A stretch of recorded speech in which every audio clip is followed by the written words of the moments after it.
하겠습니다. 예, 자, 두 번째 시간 말씀 이어나갑니다.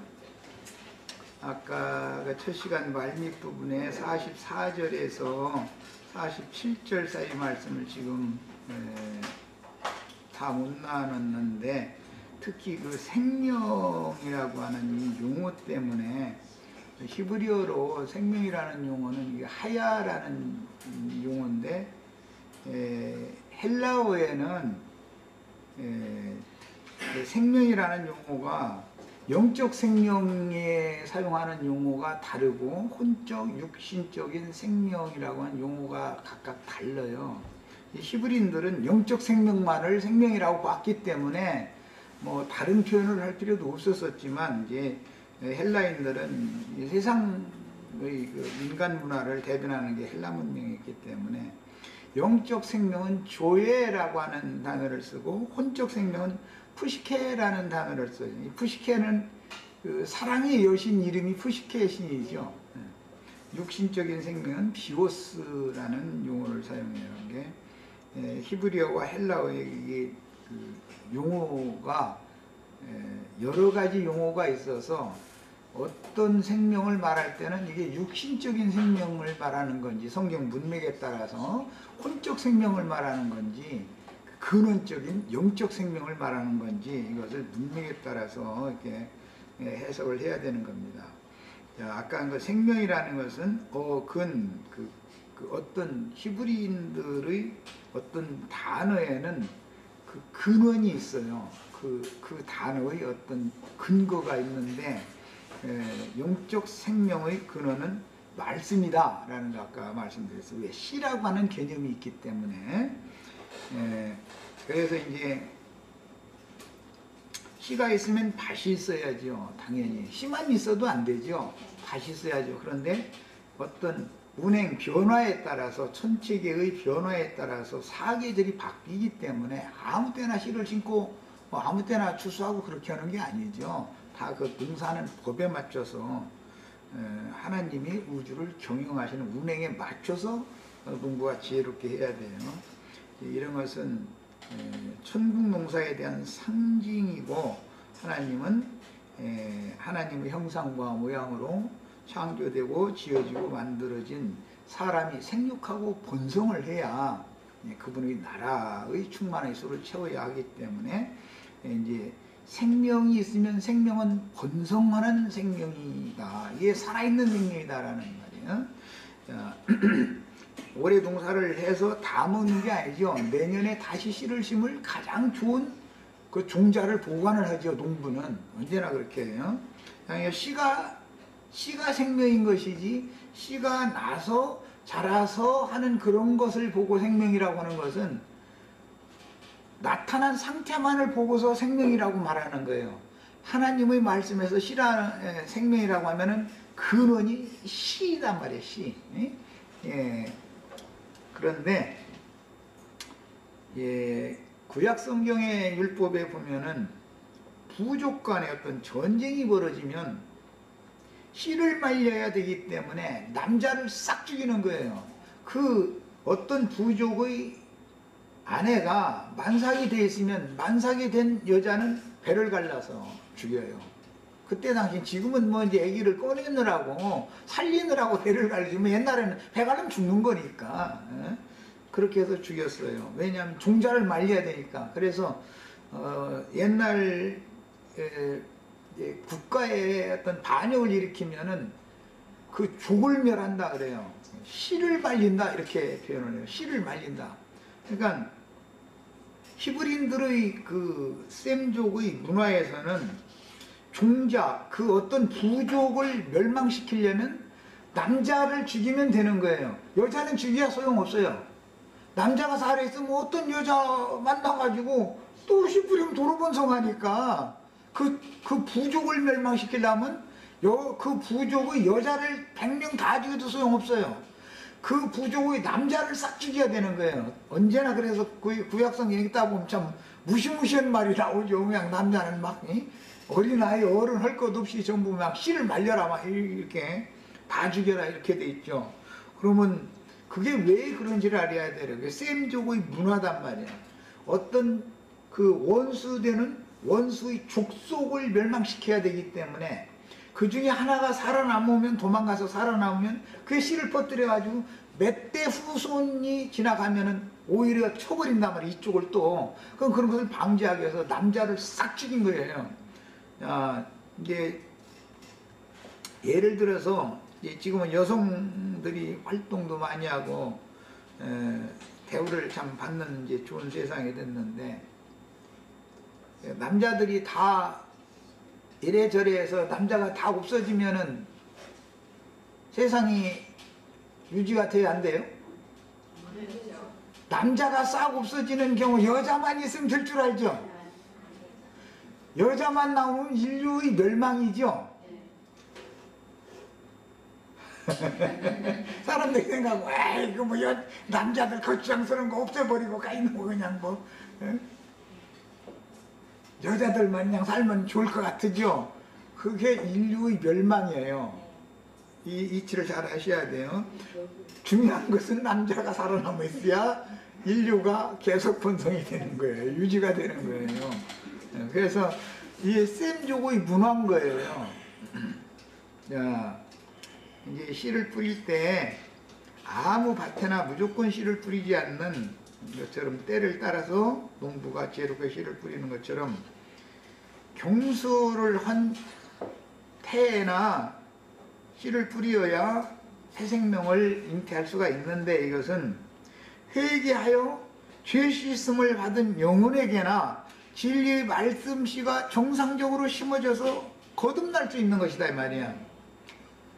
회개하고 죄 사함을 받아라 그리하면 너희를 위하여 그리스도를 선물로 또 보내주신다 이렇게 돼 있죠. 그리스도가 생명이죠. 영생이신 하나님이죠. 그리스도.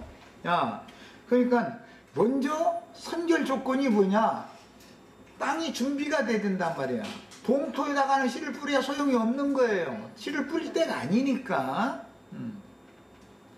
그런데 봄철이 되면은 반드시 봄에는 소나기를 내리지 않아요. 하나님이 얼마나 지혜로운지 무심물때 같아야 소나기를 내리셔가지고 주시고 봄철에는 가랑비, 이슬비 이런 식으로 촉촉하게 힘없이 내리는 시간을 두고 내리는 이런 비를 봄에 내려요.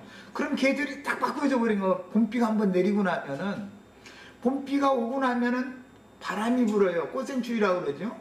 바람이 불어서 온 천지 풀폭이 흔들어야 되고 나무는 나무 다 흔들어야죠. 왜 그래요?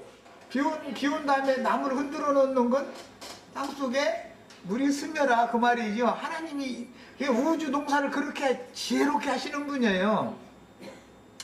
그때 흙 속에 묻혀있던 그 밖에 있던 작년 가을, 늦가을에 떨어진 씨가 동토에서 그대로 냉동되어지면 안 죽고 있죠. 냉동된 상태죠. 그것이 바람이 불면 어딘가에게 가서 흙이 조금 얇아지고 뭐 한 그 속에 싹 갖다 살짝 묻히는 거예요. 그래야만 이게 발화를 하는 거예요. 그 씨를 심는 방식이 하나님이 다 이렇게 동사 전문가요. 하여튼 하나님은 그런 것이 천공동사를 보여주는 그림이다 그래요. 그래서 인간 나라에서도 반드시 경수를 마치고 목욕을 한 여자에게 연합을 해야 생명을 하나님이 생명의 주인이 잉태시킬 수가 있는 것이지 경수 중인 여자한테 연합을 하면 잉태가 돼야 안 돼요? 안 되는 거예요. 그거는 헛농사하는 것이죠. 말하자면 헛수고 하는 것이죠. 이런 이치를 잘 생각해 보세요. 하나님이 하시는 일은 뭐든지 너무 질서정연하게 우주를 경영을 하시는 이치예요. 이런 기본적인 영적 세계의 원리를 셈족들은 조상 대대로 그것을 그런 정신세계에서 산단 말이야. 헬라인들과 다르단 말이야. 헬라인들은 나타난 상태, 뭐가 드러나 있는 상태, 풀이면 풀이 이렇게 이쁘게 나서 자라서 꽃 피네 뭐 그런 것을 보지만 셈족은 씨를 분단 말이야, 씨를. 그래서 뭐든지 근원을 보는 거예요. 예? 하나님이 모든 것을 궁극적으로 원천이란 말이야, 하나님의 말씀이. 이제 이것이 신앙세계의 그 관점입니다. 이런 것도 이해가 꼭 필요해요. 자, 그 다음에 이 일로 말미암아 너희가 요단을 건너가 차지할 그 땅에서 너희 날이 장구하리라 그랬는데, 이 장구하다라는 말은, 장구하려면은 종자가 죽어서 없어지면 장구가 돼야 안 돼요? 그래서 생명은 장구한 생명을 영생이라고 신약에 이제 이렇게 표현을 했어요. 구약에도 물론 영생하시는 여호와라고 이제 하죠. 하나님 죽음이 없다. 죽음이 없다는 말은 살아있는 말씀, 생명의 말씀이 하나님이기 때문에, 그분이 그리스도의 말씀이 생명의 말씀이기 때문에 하나님만 영원하시다, 장구하다 이게요. 다함이 없는 분이요. 하나님은, 하나님이 다함이 없다는 말은 종자, 씨가 살아있다라는 말이다. 그런 뜻이에요. 이게 셈족의 문화에서 오는 용어들인 거예요. 이 성경 용어라는 건 이렇게 깊이가 있어요. 동양 철학도 참 깊이가 있지만, 이 히브리인들의 그 셈족의 언어가 곧 문화이기 때문에, 언어라든지 그들의 삶, 이런 것들은 전부 영의 세계, 영원 세계에 모든 것이 초점이 맞춰진다라는 기본 인식을 하셔야 됩니다. 자, 이제 이번 시간에는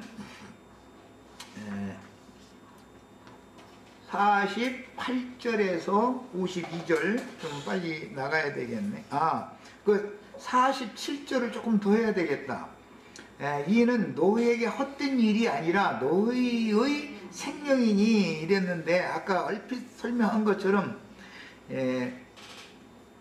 이것은 히브리인들은 가장 중요하게 여기는 사명이 있어요. 이것은 말씀을 맡아가지고 말씀을 다음 세대에 전하는 거예요. 그러니까 이것은 어느 셈족은 특징이, 그들의 문화는 딸보다 아들을 중요하게 여겨요. 그 중에서도 특히 장자를 굉장히 중요하게 여겨요. 이게 이제 셈족 문화죠. 우리도 셈족이기 때문에 우리 조상들도 그런 문화를 가지고 있었죠. 요새는 현대화돼서 이제 그런 게 별로 없죠. 딸 낳아야 비행기 태워주고, 아들 낳으면 어디로, 노인들 요즘 해놓고 요양원으로 보낸다고. 요양원 가기 싫으면 딸 낳아 이제 이러더만. 그런데 참 현실이 너무 딱 맞는 말이에요, 그게. 아들 낳으면 요양원으로 가고, 딸 낳으면 비행기 타고 여행 다닌다는 거잖아요. 그래서 요새는 다 딸을 선호하죠. 그런데, 내 나이의 부모님, 85세 이상, 90세 이렇게 되신, 100세 이렇게 되신 분들은 장자 맏아들 누가 만약에 그 맏아들한테 뭐 함부로 말을 해다, 며느리 아무리 이뻐하다가도 자기가 낳은 아들이면데도 함부로 했다, 자기 시아버지 시어머니 보는데 그랬다가는 우리 장손을 갖다가 함부로 한다고 난리 나는 거예요. 이제 막 혼나죠.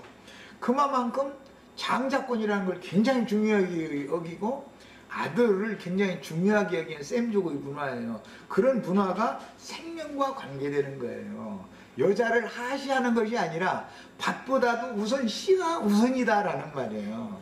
그 이제 근거는 뭐냐? 아담을 하나님이 먼저 창조하시고 아담을 통해서 하와를 그 다음에 지었다. 그러니까 창조의 질서상, 순서상 남자가 우선권이요. 언제나 그게 셈족의 문화예요. 이게 하나님이 질서라고 믿는 거예요.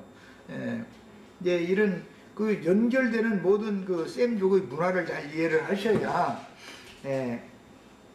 이 일로 말미암아라는 것은 말씀을 후대에게 부지런히 가르치는 일로 말미암아라는 말이에요. 이것은 뭐죠? 천국 농사를 하는 것에 대한 상징이다 이거. 자꾸 씨를 심어야 된단 말이야.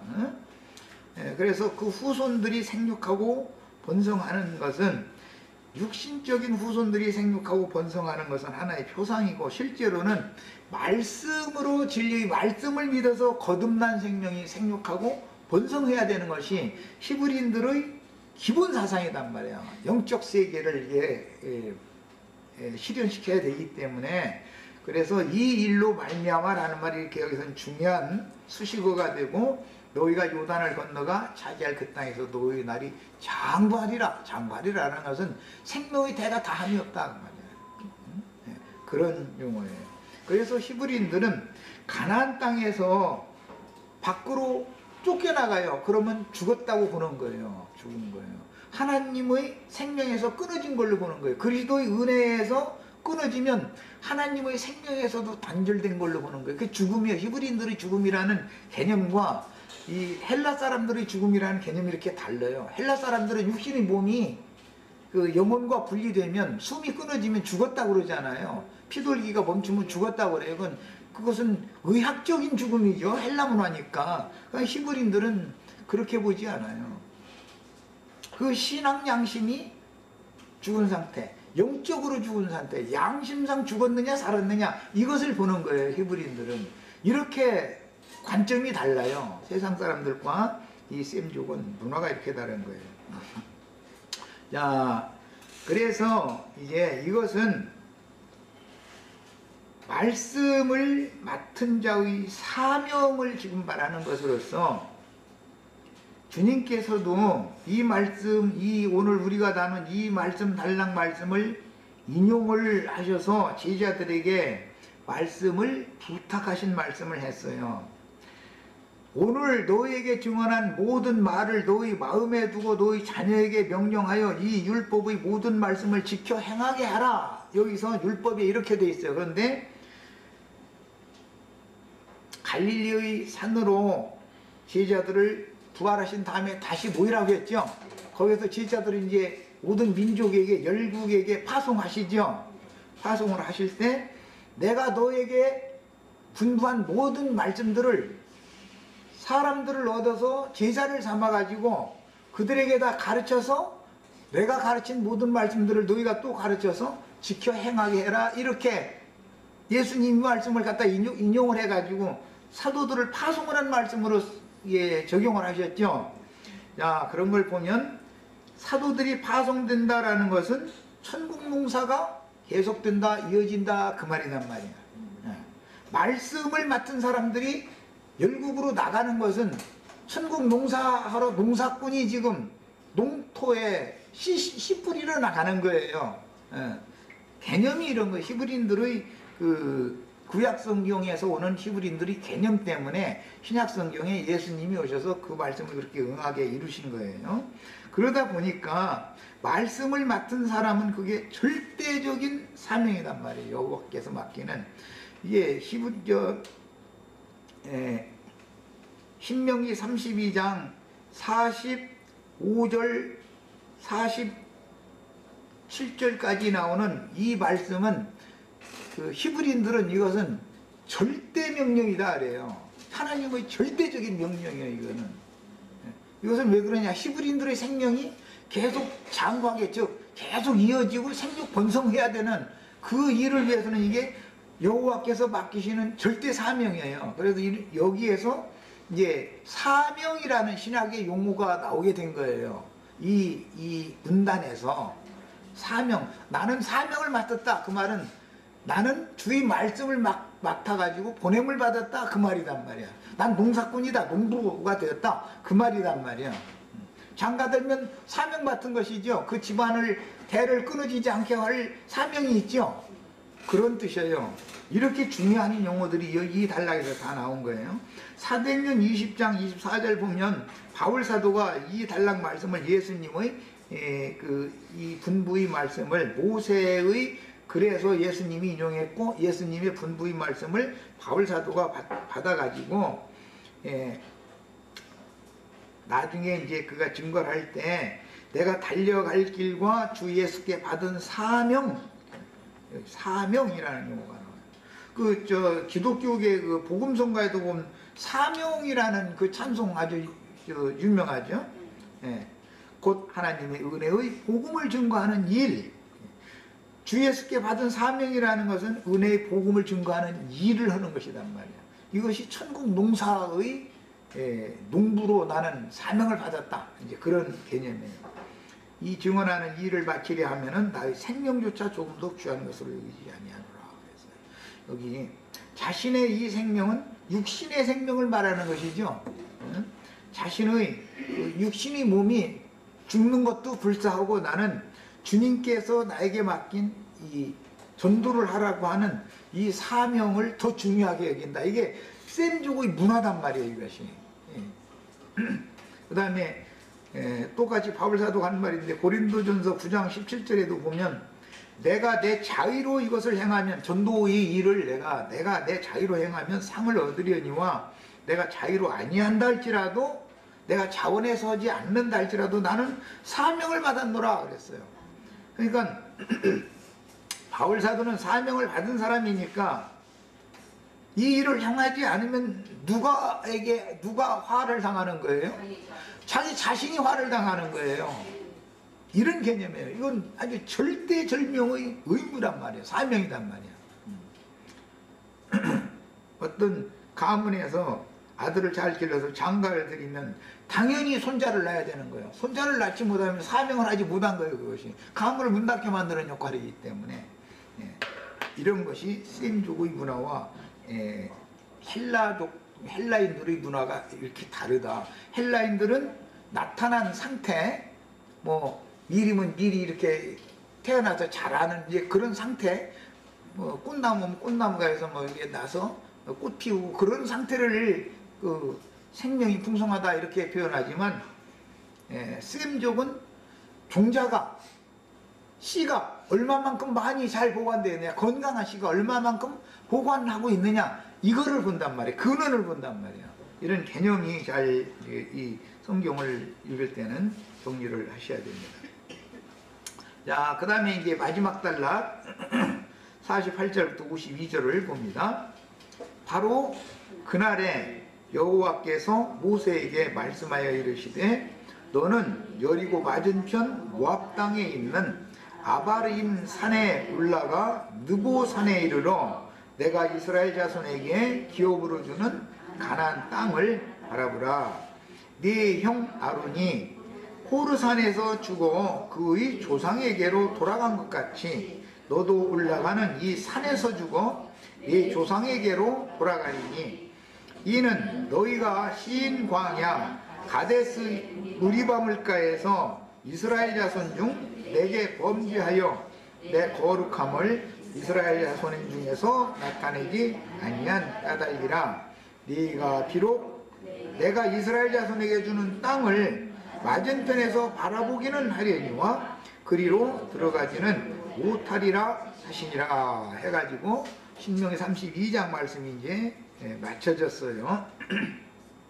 여기는 이제 산 이야기가 나왔는데 산은 뭐 잘 아시는 것처럼 창세기 2장의 에덴 동산에서부터 산이 계속 그 다음에 방주가 아라랏 산에 당도했다. 계속 산 이야기가 이렇게 쭉 이어지는 거예요. 이제 신약 성경까지 계속해서. 그런데 아브람 자손 중에 아브람의 첩이었던 하갈은 에돔 족속, 이스마엘 족속, 에돔 족속의 거처가 어디냐면은 세일산 지역이죠. 세일산 지역. 거기는 모세의 형인 아론이 죽은 호르산이라고 하는 산이 있는 지역이에요. 에돔 족속의 그 산지예요. 광야 산지죠, 거기는. 그 다음에 모세가 오늘 이제 올라가서 죽어야 되는 이 산은 느보산이라고 되어 있죠. 아바림 산에 올라가서 아바림 산맥. 아바림은 산맥이단 말이야. 태백 산맥 중에 뭐 설악산도 있고 금강산도 있고 이렇게 유명한 산들이 있죠. 그런 것처럼 아바림이라는 것은 이제 산 줄기를 말하는 거고 느보산이라는 것은 그 산 봉우리를 말하는 거예요. 자, 그런데 모세는 모압 땅 요단강 동편 요단강 강 바로 앞에 있는 산에서 죽죠. 광야의 산에서 죽는 게 아니고 이게 이제 모세의 이제 수가 거기에서 다 한 거예요. 자신들이 성경책에다 이렇게 적어 놓으세요. 아바림 산에 올라가 그랬더니 그 아바림이라는 말은 히브리어의 의미는 건너편 지역이라는 뜻이에요. 네, 그런데 이것은 아바림은 산 봉우리가 아니라 산맥을 말한다라는 건 이미 말씀드렸죠.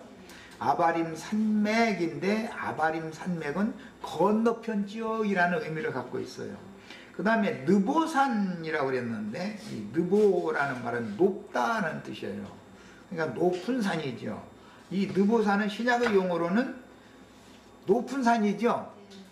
마태복음 5, 6, 7장 선포하신 그것이 높은 산에 제자들 데리고 올라가셔서 왕국 헌법 말씀 이게 선포하실 때 높은 산으로 제자들 데리고 가셨죠. 또 마태복음 17장에 보면 세 제자들을 높은 산으로 데리고 가셔서 천국이 실현될 때 그 영광을 이렇게 보여주셨죠. 이제 높은 산이라는 뜻이에요.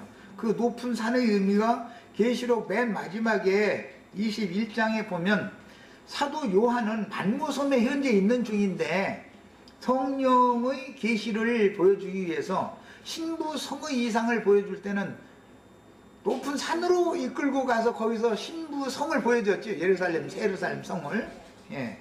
그런데 반대로 음료를 보여줄 때는 광야로 이끌고 가서 보여주셨죠. 이게 광야의 산과 높은 산이라는 것을 구분을 잘 하셔야 돼요. 광야의 산은 하갈의 후손들이 거하는 산이에요. 에돔 족속들과 함께 섞여 사는 곳이죠. 그것은 에돔 족속들과 아말렉 족속들이 이렇게 섞여서 사는 지역이죠. 그리고 높은 산이라는 것은 영의 세계에서는 하늘의 쉬운 산이에요. 하갈이 어머니냐 사라가 어머니냐에 따라서 이제 교회를 말하는 건데 똑같은 아버지지만 아브라함이라는 아버지죠. 아브람이 아버지고 하갈이 어머니인 경우가 있고 아브라함이 아버지고 사라가 어머니인 경우가 있어요. 그러니까 우리는 아브라함의 후손이고 사라 자손이어야 된단 말이야. 자, 그러니까 산은 두 산이 있어요. 음녀의 산도 있죠. 계시록 17장에 보면 음녀가 앉은 산이 있잖아요. 7산. 음녀의 산도 있지만 시온산 위에 세운 예루살렘 어린 양이 시온산에 있고 14만 4천은 그 시온산에 올라갔다 그랬죠. 그러니까 계시록 결론에 가서 보면은 창세기에서부터 시작된 거예요. 두 줄기의 산이 있는데 어떤 산에 올라가느냐 이 말이에요. 어떤 산에 신앙생활을 하는 것은 우리가 지금 신앙생활을 하는 것은 교회라고 하는 것은 산에 거하는 자들로 상징하고 있어요. 그런데 음녀교회도 산에 거하는 자들이에요. 음녀교회도. 그러나 영적 하늘의 참 아들들의 교회 우리의 어머니는 위에 있는 예루살렘이요 시온산에 세운 예루살렘이다. 이게 사라다 그랬어요. 사라 교회도 산에 거한단 말이에요. 그런데 이 지극히 높은 산을 하나님이 좌정하셔야 되는 산을 이사야 14장에 보면 아침의 아들 계명성이 내가 지극히 높은 산 위에 올라서 뭇 별들 위에 내 보좌를 좌정시키리라 이렇게 돼 있죠. 그것이 계시록 2장에 가서는 버가모 교회 위에 그 높은 산이요. 버가모 교회 위에 사탄이 보좌가 거기에 좌정돼 있죠. 이렇게 해서 주님의 교회를 타락시킨다, 세속화시킨다 그런 말이야. 그러니까 순수하게 주님의 교회는 하늘의 시온산이라고 표현을 하고 타락된 세속화되어져 있는 세상교회는 하갈교회는 말이야. 음력교회는 세일산 자녀들이다 그래요. 그 오바댜서에 보면은 시온산의 아들들이 그날에 내려와서 에돔 족속들의 세일산 자녀들을 다 심판하는 얘기를 하고 있죠. 아, 이 얘기를 알아야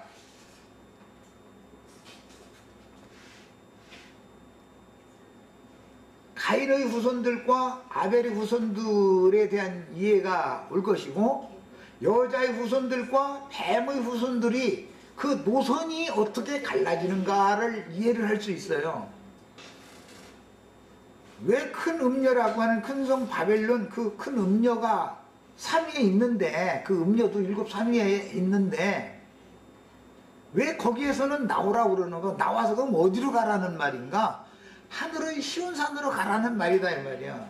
그래서 이제 이만희 그룹,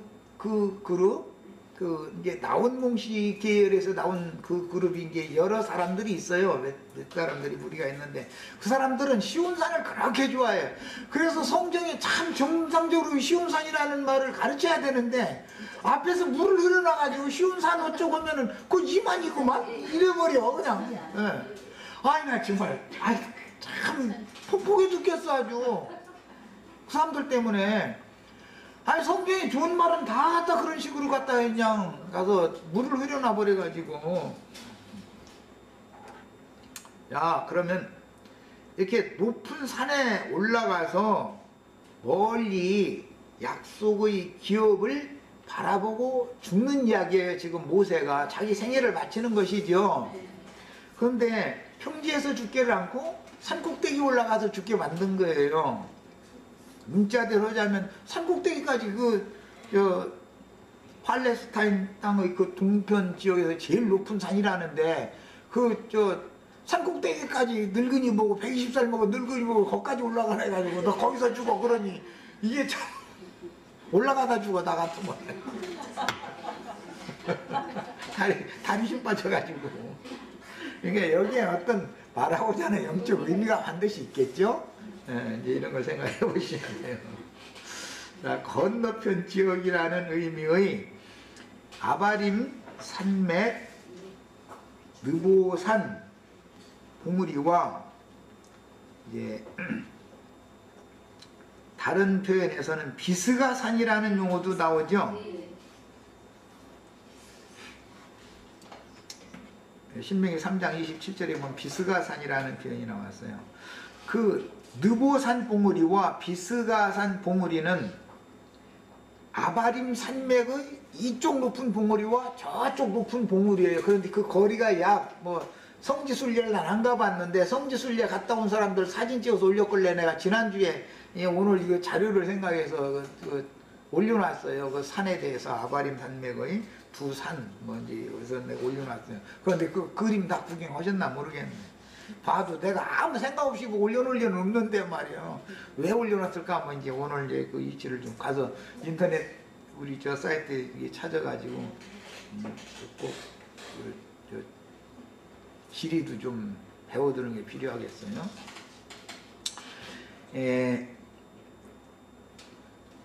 그 두 산의 산줄기를 아바림 산이라고 여기서 표현을 한 거예요. 그러니까 모세가 지금 올라가서 죽어야 되는 그 산은 느보산이고, 저쪽 아바림 산맥의 저쪽 끝에 있는 또 가장 높은 봉우리가 하나가 있는데 거기를 비스가산이라고 그래요. 그러니까 모세가 비스가산에서 죽었다는 거예요. 느보산에서 죽었다는 거예요. 2km나 거리가 있는데 어디서 죽은 거예요 말하자면. 그래가지고 역사학자들이 혼동하는 거예요. 성경에는 비스가산에서 죽었다고도 돼 있고, 느보산에서 죽었다고도 돼 있고, 거리는 2km나 되고. 그러니 모세는 그래요. 손오공이야. 이게 다리가 얼마나 길은지 이쪽 산과 저쪽 산까지 그냥 다리 쭉 뻗고서 죽었지 말하자면.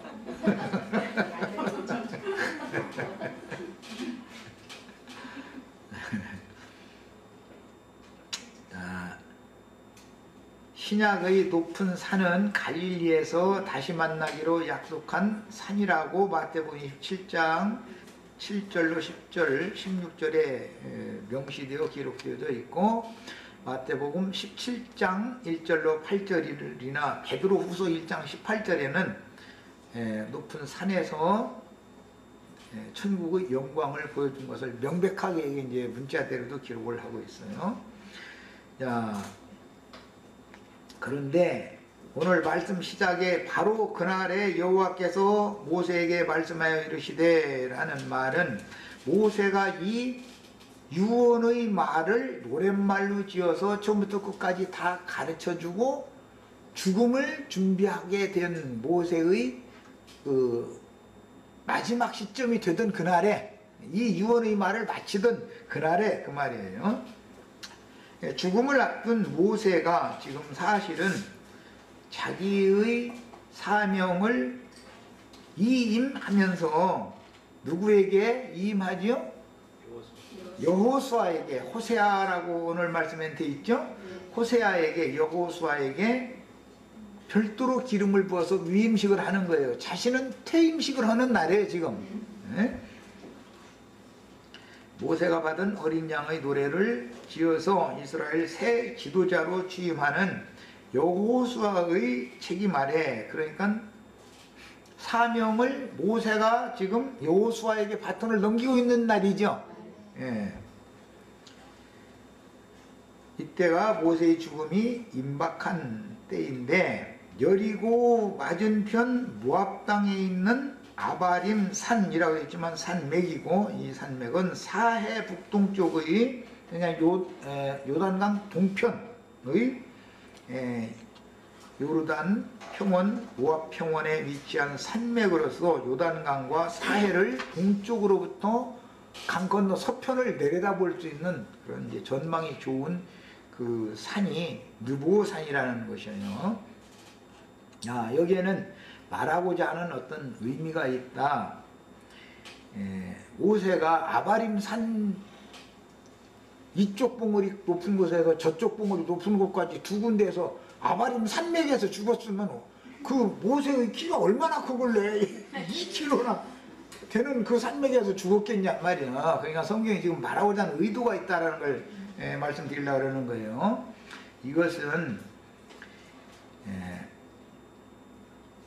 높은 산에 올라가서 약속의 기업에 대한 계시 이상을 먼 데서 보고 죽는 것을 지금 상징적으로 표현을 하는데, 여기 멀리 보라, 멀리 본다, 이 멀다라는 용어가, 이 용어는 다양하게 사용되는 용어로서 시간적으로도 멀 수 있죠.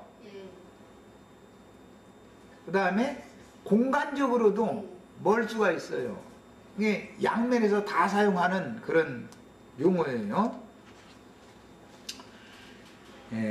모세는 가나안 땅에 들어가서 하나님의 나라가 실현되기 지금 한참 전에 죽는 거잖아요. 500년 가까이 전에 죽으니까 다윗이 이스라엘 나라를 세울 때를 내다보고 있다 이 말이야. 다윗이 시온산에다가 예루살렘을 세우고 거기다가 솔로몬이 성전을 세우죠. 그때를 지금 내다보고 있는 거예요. 똑같은 산이지만 말이야. 실제 모세가 죽는 것은 시온산과는 너무 거리가 먼 장소지요. 느보산에서 죽으니까 시간적으로도 500년 가까이의 먼 기간이 남아있는 거예요. 이렇게 보는 것을, 미리 보는 것을 계시를 본다 그래요. 계시. 누구에게만 보여준다? 하나님 아버지와 그 아들 예수 그리스도께서 계시하여 주고자 하는 자에게만 계시를 해주는 거예요. 아무에게나 이걸 보여주는 게 아니에요. 그러니까 높은 산에 올라가서 앞으로 이 후손들이 대가 끊어지지 않고 생명의 말씀을 계속 유전받는 이스라엘 족속들이 그 나라를 세울 때를 염두에 두고 지금 유언을 하는 말이다 이런 말이에요. 그러니까 굉장히 시간적으로도 길고 멀고 거리적으로도 지금 굉장히 먼 거예요. 여기서 시온산, 예루살렘, 시온산이라는 건 보이지도 않으니까 사실은 까마득하죠.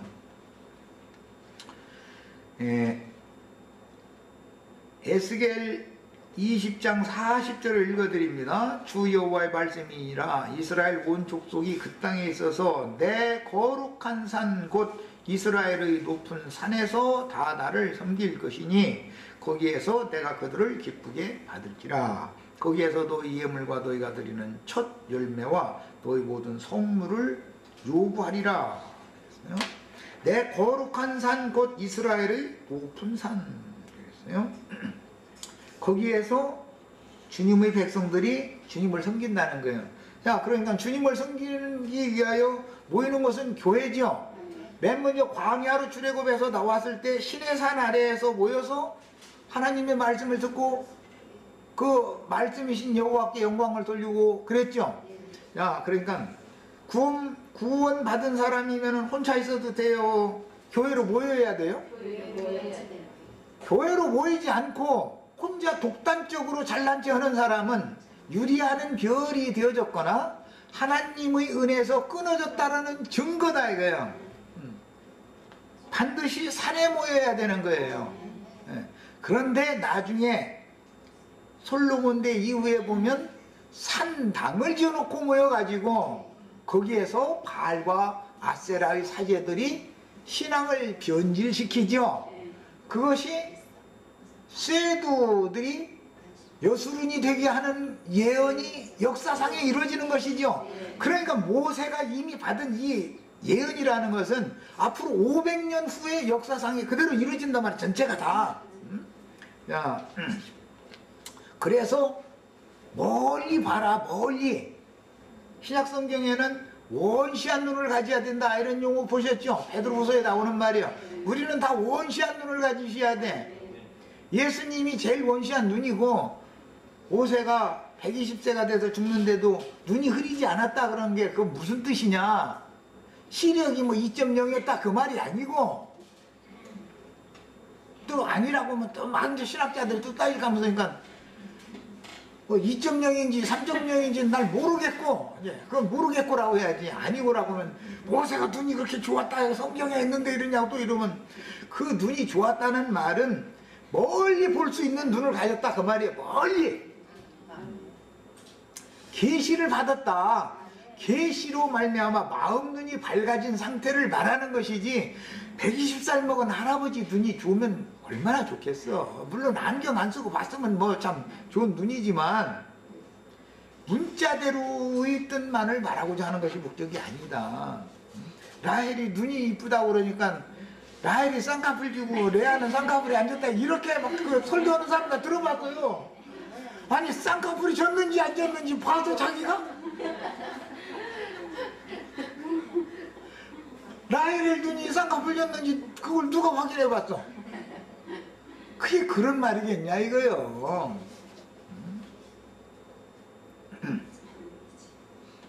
원시한 눈, 마음 눈이 너무 밝은 사람이었다 그 말이지. 자, 그래서 이처럼 높은 산에 올라가면 세상적으로 볼 때 높은 산에 올라가면 멀리까지 볼 수 있잖아요. 모든 광경을 동서남북 사방을 다 돌아볼 수 있고 그런 개념에서 높은 산에 올라가서 너 죽어라. 그런데 너는 그 이상과 계시를 보고 이상과 계시를 본 것은 더 멀리로 계산하면은 예수님이 오셔서 모세가 받은 모든 말씀을 성경을 이룰 때까지 멀리 보는 거예요. 주님이 구속을 이루시고 부활 승천하실 때 그때를 기다리고 시간적으로 공간적으로 너무너무 멀리 있는 사람이었지만 모세는 그리스도와 함께 있었다고요. 그래서 그리스도의 부활 때 모세도 영광에 함께 참여한 얘기가 신약에 그래서 나오는 거예요. 그의 믿음이 그랬기 때문에 그 계시될 믿음이 모세의 믿음이었기 때문에 주님이 모세의 믿음을 현실적으로 이루어놓는다는 말이에요. 역사상에 우리도 이런 멀리 보는 눈을 원시한 눈을 다 가지셔야 되겠어요. 뭐 시간이 더 일단 이어서 마치고 오늘 2시간으로 끝내려고 그랬더니 조금 더 뭐 할 수 없지 뭐 이게 먹질 안 되니까 다음 1시간 더 하겠습니다.